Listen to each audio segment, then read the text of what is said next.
Assalamualaikum warahmatullahi wabarakatuh. Sekarang silakan dibuka surat Al-Baqarah ayat 20. Yakadul barku yakhtafu absarahum. Ayat ini insya Allah sudah sering panjenengan baca. Kullama adha'a lahum masyaw fi wa idza azlam alaihim qamu walau sya'allahu la dhahaba bisam'ihim wa absarihim innallaha ala kulli syai'in qadir. Yakadul barku yakhtafu absarahum, hampir saja kilat itu menyambar penglihatan mereka. Kullama adha'a lahum masyaw fi, setiap kali kilat itu menyinari, mereka berjalan di bawah sinar itu. Wa idza azlam alaihim qamu, dan apabila gelap menerpa mereka, mereka berhenti. Hampir sama enggak seperti cahaya yang kecil seperti lilin itu loh. Kalau ada cahaya berjalan, kalau tidak ada cahaya ya berdiri. Ya kalau berdirinya sekian menit, kalau berdirinya 10 tahun. Berarti kita tidak bisa berjalan tanpa cahaya. Betul? Kita tidak bisa berjalan tanpa cahaya. Menunggu cahaya. Ya kalau kita tunggunya sebentar, kalau lama, apa kata orang munafik tadi? Tunggu, kan gitu kan? Tunggu. Jadi antara imam dan makmum itu wajib satu channel supaya cahayanya itu membias. Tidak boleh makmum benci kepada imam. Ini kayaknya curhatnya imam deh.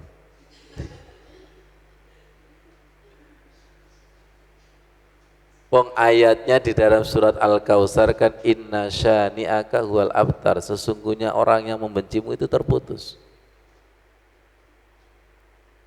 Di dalam ilmu fikih tidak boleh pendatang itu mengimami.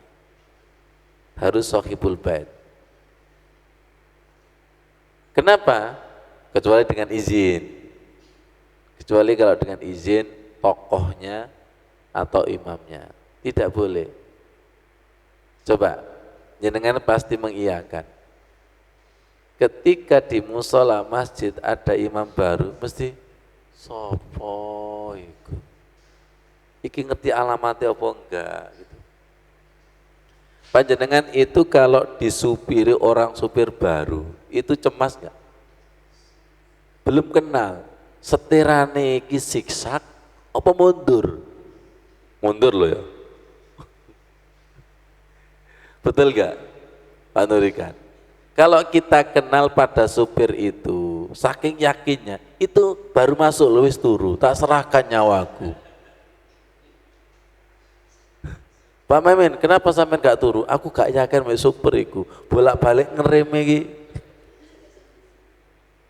Masuk akal gak kira-kira? Tapi kalau sudah kenal, sudah terbiasa berkali-kali, sudah. Nyawa ini tak serahkan kepada supir, mulai awal tidur sampai akhir tidur. Tapi kita ketika disupiri orang yang kasar dan lain sebagainya, kenapa sih sampai nggak bisa tidur? Bos, wedi masuk jurang. Jadi ketika kita diimami oleh imam yang sudah kenal, itu sudah ada kedekatan jiwa, nggak ada blocking mental. Ketika kita diimami yang imam itu sudah diketahui kealimannya, semakin yakin hatinya semakin diberikan, ruhnya jiwanya semakin diberikan. Silakan jenengan ketemu kepada seseorang yang baru, hatinya kan nggak diberikan, jaga jarak nggak?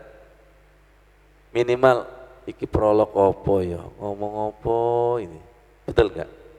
Tapi ketika orang yang sudah kenal, blek, teman akrab, blek, imam akrab. Blek. Jadi kita ini kayaknya mulai takbir sampai salam itu prolognya nggak ada kepada Allah. Ini dibuka pakai apa? Kalau Allah sih selalu membuka Pak Nurikan, tapi ente manusianya yang nggak open head. Allah kan selalu membuka. Ya ayyuhalladzina amanu tubu, ayo tobat, saya buka pintu tobat, betul nggak? Gimana tobat? Hambanya nggak pernah ngaku salah, bahkan dia mengaku benar, Allahnya di. Loh kok bisa jawab? Gimana bisa terbuka? Loh itu tadi kan di antara orang mukmin sama orang munafik itu ada pintu. Pintu yang tadi di dalamnya itu rahmat, di luarnya adalah azab. Pintu itu dibuka kalau yang bersangkutan itu ngaku la ilaha illa anta subhanaka inni kuntu minaz zalimin. Yang tadinya suasana kamarnya itu nar, akhirnya dimasukkan kepada nur karena ngaku. Setelah diteliti, orang ngaku itu sulit apa mudah? Sulit loh. Gak gampang loh orang ngaku itu. Betul gak? Orang ngaku itu loh gak gampang. Saya ketika lihat tinju, itu kalau gak ada wasit, yang KO pasti mati. Karena dia gak ngaku kalah, wis KO itu masih. Tapi karena si wasit itu memperhatikan nyawa, kalah dilihat orang banyak gengsi enggak? Gengsi enggak? Maaf, malang terjadi seperti itu karena apa coba? Kan kalah. Kalah. Kalau kalah itu protes kepada siapa? Wasit. Yang nggak masuk akal. Ada lagi protes kepada pelatih, protes kepada pemain. Gitu aja tidak bisa dimasukkan. Cekelen bale wis. Giring dewe. Lebokno dewe. Ya Ustaz Ifannya, makmum itu kadang enak komentar, ayo jadi imam. Al-kafirun lah gak mari-mari. Muter itu. Betul enggak? Itu membaca wal asri innal insana masuk ke atin. Illalladzina amanu wa amilus solihati falahum ajrun wairu mamnun. Itu wal asri itu. Atau bisa dibalik, atin masuk ke wal asri itu. Komentar itu gampang. Komentar itu gampang. Ya Allah, komentar itu adalah gampang. Jadi kembali lagi kepada pengakuan. Pengakuan itu ya Allah tidak boleh ada gengsi sedikit pun baru diterima Allah. Sampai kemarin tobat ya, iya. Ternyata wong sak kampung lho ngerti, lu iya tak, kasih tobat tuh.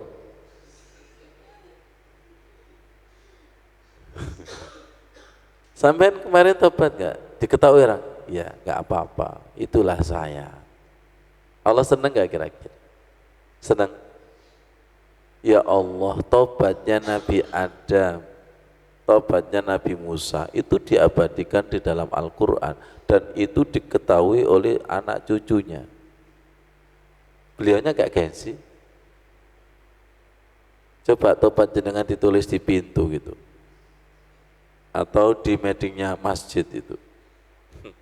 Kira-kira jadi tobat apa nggak jadi tobat itu? Ya. Dan Allah tidak pernah mengecewakan orang yang tobat. Tidak pernah mengecewakan orang yang tobat.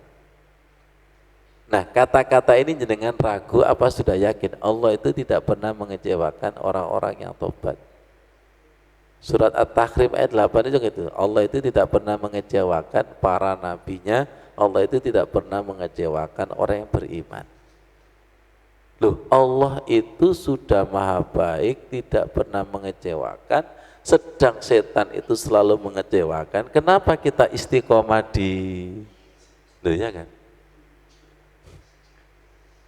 Aslinya Allah itu berkata begini, saya ini kurang apa? Kalau setan berkata kepada jenengan, saya ini kurang apa? Jawabannya kurang. Iya kan? Ya Allah. Seperti itu. Walau sya'allahu la dhahaba bisam'ihim wa absarihim. Innallaha ala kulli syai'in qadir. Saya membaca ini ketakutan Ustaz Irfan. Andai kata Allah berkehendak menghilangkan pendengaran mereka dan penglihatan mereka, Allah itu maha berkuasa. Allah itu kalau menghilangkan pandangan celing sekejap. Yang sering kita buat contoh jamaah haji umroh, ada sombong sedikit aja, semuanya bisa lihat Ka'bah. Tapi yang bersangkutan itu tidak bisa melihat Ka'bah. Anehnya ketika taubat langsung kelihatan, hotel itu langsung kelihatan. Ya, jadi semuanya itu atas kendali Allah. Dari kata Allah itu berkuasa, andai kata Allah itu berkehendak menghilangkan, melenyapkan pendengaran dan penglihatan, nyambung kepada doa ruku. Khosya'alaka sam'i wa basari, nyambung kepada doa sujud. Allahumma laka sajadtu wa bika amantu wa laka aslamtu sajada wajhi, aku sujudkan wajahku lilladzi khalaqahu, yang telah menciptakan, fa ahsana suwarahu, yang sebaik-baik penciptaan, wa syaqqa sam'ahu wa basarahu, yang membuka pendengaran dan pandangan, bihaulihi wa quwwatihi, dengan kekuatan dan dayanya. Saking bisa melihatnya secara otomatis, saking bisa melihatnya, mendengar secara otomatis, seakan-akan tidak ada campur tangan Allah. Jadi secara tidak langsung ketika kita rukuk dan sujud itu disuruh mensyukuri. Disuruh mensyukuri. Jadi dengan power khusyuk itu kita menembus lapisan yang belum kita syukuri itu supaya disyukuri. Semoga paham. Jenengan pernah enggak mata kepiur-kepiur? Hah? Pernah? Hah? Oh, kan. Mas Prigi soalnya ngantuk Ustaz. Ya Allah, kalau pas kepiur-kepiur itu loh, naudzubillah, tiba-tiba gelap mendadak, apa yang terjadi? Ya, apa yang terjadi? Belum apa-apa gitu. Kita usia sekian aja pandangan mata semakin berkurang, betul nggak itu?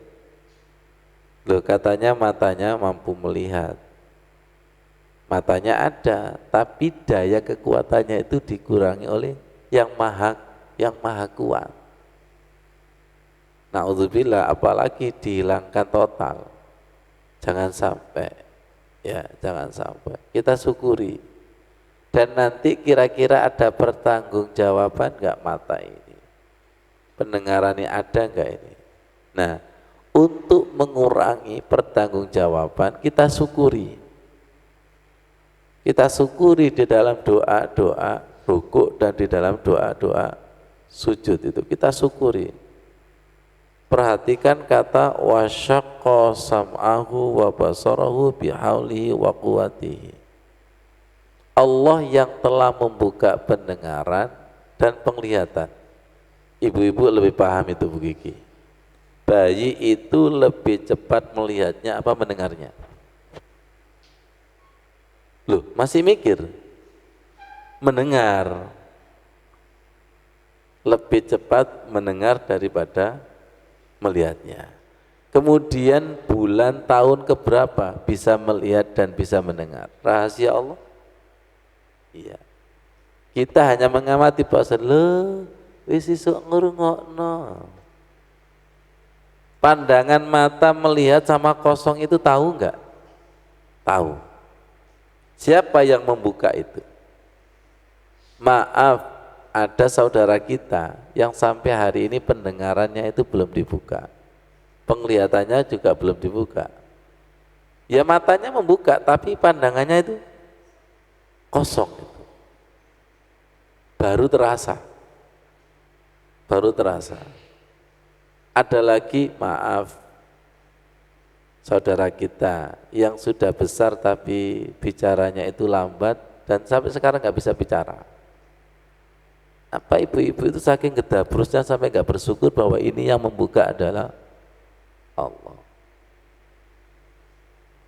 Kecerdasan anak tumbuh dan perkembangannya anak itu kan beda-beda. Ada yang bisa ngomong dulu, ada yang bisa berjalan dulu, betul nggak itu? Iya.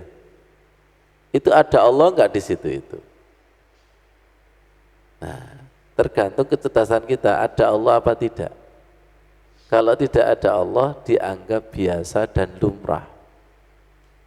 Tapi kalau ada Allah, ya Allah, itu adalah karunia yang luar biasa. Hati-hati kalau Allah sudah berkehendak mencabut, menghilangkan, ya Allah, terasa sekali. Rabbana la tu'akhidna in nasina aw akhtana. Janganlah kami disiksa ketika kami salah dan lupa, ya Allah. Jangan disiksa. Maafkan perkataan kami sering sadar dan tidak sadar. Penglihatan kami, pendengaran kami itu kan sering sadar dan tidak sadar. Tolong dibersihkan ya Allah, tolong dibersihkan. Semoga suara kita ini juga dibersihkan Allah, penglihatan kita dibersihkan Allah, pendengaran kita itu dibersihkan Allah, sehingga menjadi Allah. Mungkin Bu Kiki juga pernah merasakan seperti apa sih, bicara sedikit batuk, bicara sedikit batuk, Masya Allah, batuk, Masya Allah. Itu seakan-akan kehendak Allah itu luar biasa. Mengeluarkan satu huruf gitu aja, masuk. Jadi ya Pak Ghafur ketika ngimami itu, saya takut ya Allah ini nanti keluar suara apa enggak ya. Keluar suara apa enggak gitu betul. Kemudian ketika rakaat kedua, ketemu suara kedua. Nah ini kan suara saya ini ya Allah, tolong kembalikan ya Allah, tolong kembalikan ya Allah. Semoga dosa-dosa kita diampuni Allah ya. Kita semakin sadar bahwa kita ini sering lalai.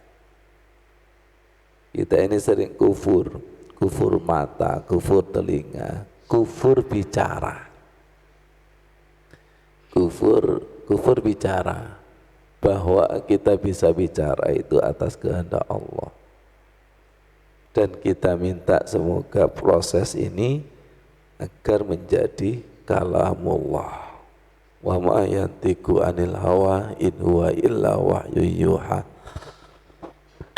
Kalau Rasul dan Nabi itu tidak bicara kecuali wahyu Allah. Kalau orang mukmin itu tidak bicara kecuali atas ilham, atas petunjuk, atas bimbingan Allah Subhanahu wa taala. Masih ingat pelajaran Nabi Isa alaihissalam, qaulal haqqil ladzi fihi yamtarun. Ketika Nabi Isa bicara, bayi merah itu pembicaraannya jelas. Itu bicaranya siapa? Gak mungkin bicaranya bayi, tapi bicaranya Allah yang dialirkan kepada lisannya Nabi Isa. Semoga lisan kita itu menjadi seperti itu. Siapa soleh?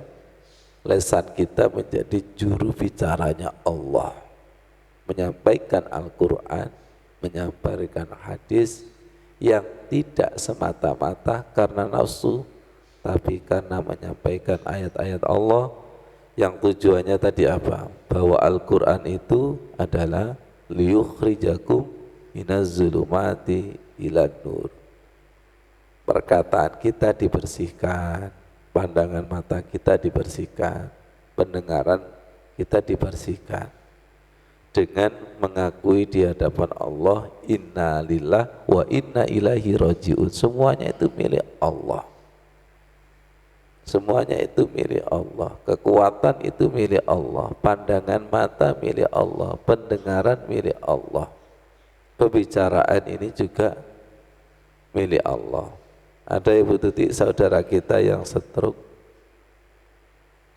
yang tidak bisa bicara. Silakan komunikasi dengan saudara kita yang tidak bisa bicara. Sulit nggak? Sulit. Batinnya itu ngomong nggak? Ngomong. Tapi karena mungkin ada saraf dan sebagainya sehingga tidak nyampe. Ya. Jadi kita merasakan nikmatnya bisa bicara, bisa komunikasi. Ya Allah, seperti ini ya susahnya orang yang tidak bisa bicara itu. Ya, betul. Kita pernah nggak bisa bicara kemudian bersyukur? Belum pernah merasakan bicaranya dicabut itu apa? Ya, belum pernah merasakan itu apa. Kalau dicabut, ya Allah, oh, subhanallah, subhanallah. Semoga bermanfaat. Wassalamualaikum warahmatullahi wabarakatuh.